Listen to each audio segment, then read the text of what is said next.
राधे राधे। भगवान को जिस रूप में भी भजो, जिस रूप में उसको मानो, भगवान उसी रूप में ही स्वयं को ढाल लेते हैं। कोई उन्हें पुत्र के रूप में मानता है, कोई उनको कुछ और रिश्ता बना लेता है और भगवान उस रिश्ते को निभाते हैं। ऐसी ही एक कथा मैं आपको सुनाने जा रही हूँ। बरसाने के पास एक गांव था। वहां एक दंपति रहते थे। उनकी एक कन्या थी। कुछ समय पश्चात ही कन्या की माता का निधन हो गया। उसके पिता ने कुछ समय पश्चात दूसरा विवाह कर लिया। अब वो कन्या जो थी, वो जैसे जैसे बड़ी हो रही थी, वो देखती थी कि मेरे माता पिता वो वृंदावन जाते हैं और वहां की जब बातें करते थे कि इतना सुंदर है बांके बिहारी, बहुत सुंदर है और उनकी लीला, इतनी लीलाएं हैं उनकी, ये सब वो सुनती थी। तो उसको ये उसका मन करता था कि मैं भी वृंदावन जाऊं। कई बार वो कहती भी थी मुझे भी ले चलो, पर माता पिता उसके ऊपर घर छोड़ जाते थे, लेके नहीं जाते थे। अब वो धीरे धीरे बड़ी होने लगी। बड़ी हुई तो पिता को शादी का, विवाह का चिंता हुई। तो उन्होंने एक अच्छा लड़का देख के उसका विवाह कर दिया। जब उसे पता लगा कि मेरा विवाह वृंदावन में होने वाला है, बड़ी खुश हुई। उसने कहा अब तो मैं बिहारी जी के दर्शन अवश्य करूंगी। और नित्य वो नहाने के पश्चात उनका ध्यान करती थी कि कैसे होंगे मेरे बिहारी जी, कब मैं उनका दर्शन करूंगी, कब मैं उनको देखूंगी। इतने बांके सजीले बताते हैं, सभी जाते हैं वृंदावन, एक सिर्फ मैं ही नहीं जाती। अब जब उसका विवाह हुआ और वो विवाह होके वृंदावन आई, तो उसने कहा अब तो एक दिन मैं दर्शन कर ही लूंगी। अब वृंदावन आई, कुछ समय तक ससुराल में रही। उसके पश्चात पिता लेने आए। पिता के साथ अपने गांव चली गई। कुछ समय पश्चात पति लेने आए अपने ससुराल में, उसको विदा कराने के लिए। वो लड़की अपने पति के साथ जा रही थी। दूरी थी ससुराल में और पीहर में। रास्ते में एक सरोवर पड़ता था। जब जा रहे थे तो पति ने कहा सरोवर देखकर कि मैं इसमें नहा के आता हूं। पत्नी ने कहा ठीक है, नहा ही आओ। पहले के समय में घूंघट की प्रथा थी। पत्नी ने घूंघट कर रखा था। वो घूंघट करके किनारे बैठी हुई थी और पति सरोवर में नहाने चला गया। उसने घूंघट काफी लंबा कर रखा था। जब पति नहाने चले गए, कुछ देर पश्चात ही एक बालक आया 10-11 साल का और आके आवाज लगाई, भाभी, ओ भाभी। उसने कहा यहाँ मुझे भाभी कहने वाला कौन है? उसने सुना ही नहीं, किसी और को लगा रहा होगा आवाज। फिर वो लड़का बिल्कुल पास आकर बोला, भाभी मुझे अपना मुंह नहीं दिखाओगी, अपना चेहरा दिखाओ ना। तो वो कहने लगी कि नहीं, मैं अपना चेहरा नहीं दिखा सकते। बोले नहीं भाभी, मुझे आपको दिखाना पड़ेगा, चेहरा दिखाना पड़ेगा, मैं देखूंगा आपका चेहरा। वो उसने घूंघट और भी लंबा कर लिया क्योंकि वो जानती ही नहीं थी।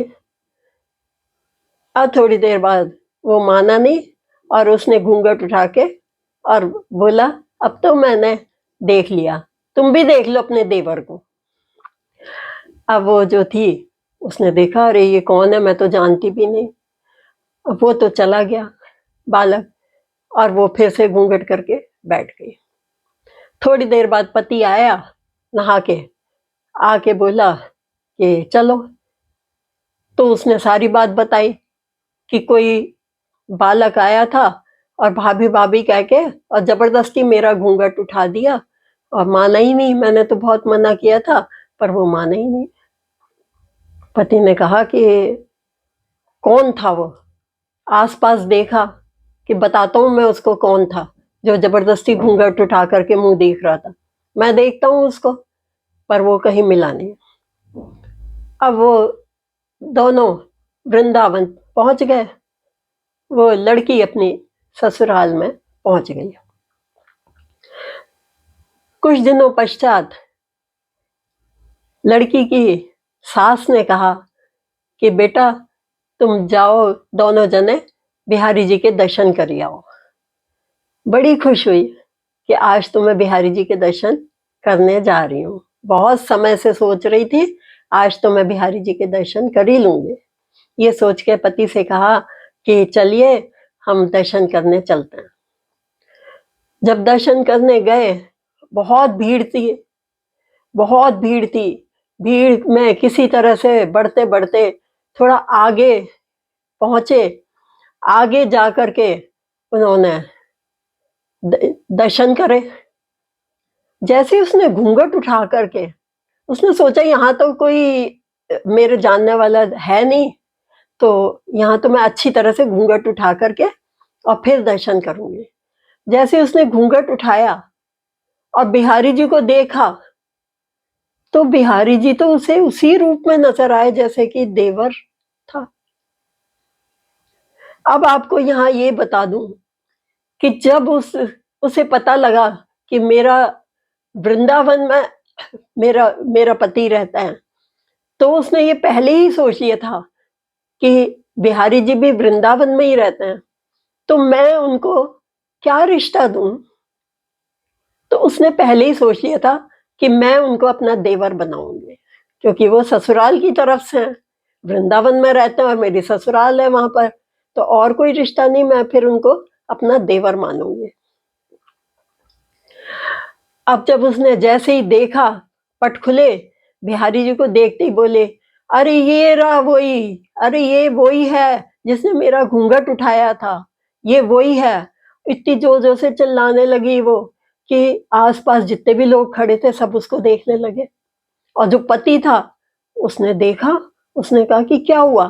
बोले यही है वो जिसने मेरा वहां पर घूंघट उठाया था, भाभी भाभी कह रहा था। तो पति भी समझ गया कि भाई ये तो बहुत बड़ी भक्त है और इसने इनके बिहारी जी के दर्शन कर लिया। पति ने कहा तुम धन्य हो, तुम्हें तो बिहारी जी पहले ही दर्शन दे गए। तो बोले पर वो भाभी क्यों कह रहा था? तो बोली कि मैंने तो मैं बहुत समय से चाहती थी कि दर्शन करूं बिहारी जी के, किंतु मुझे कोई लेके ही नहीं आता था। तो अब मैंने ये सोच लिया था कि जब वहां मेरी ससुराल है तो मैं उन्हें अपना देवर मानूंगी। ये सोच के और मैंने दर्शन करे थे उनके। जैसे ही दर्शन किए तो मुझे तो वही बालक दिखाई दिया जो मुझे वहां पर भाभी भाभी कह रहा था। अब तो वो दोनों बहुत खुश हुए, बहुत अभिभूत हो गए कि बिहारी जी के दर्शन। पति ने कहा तुम धन्य हो, तुम्हें बिहारी जी के ने स्वयं दर्शन दिए हैं।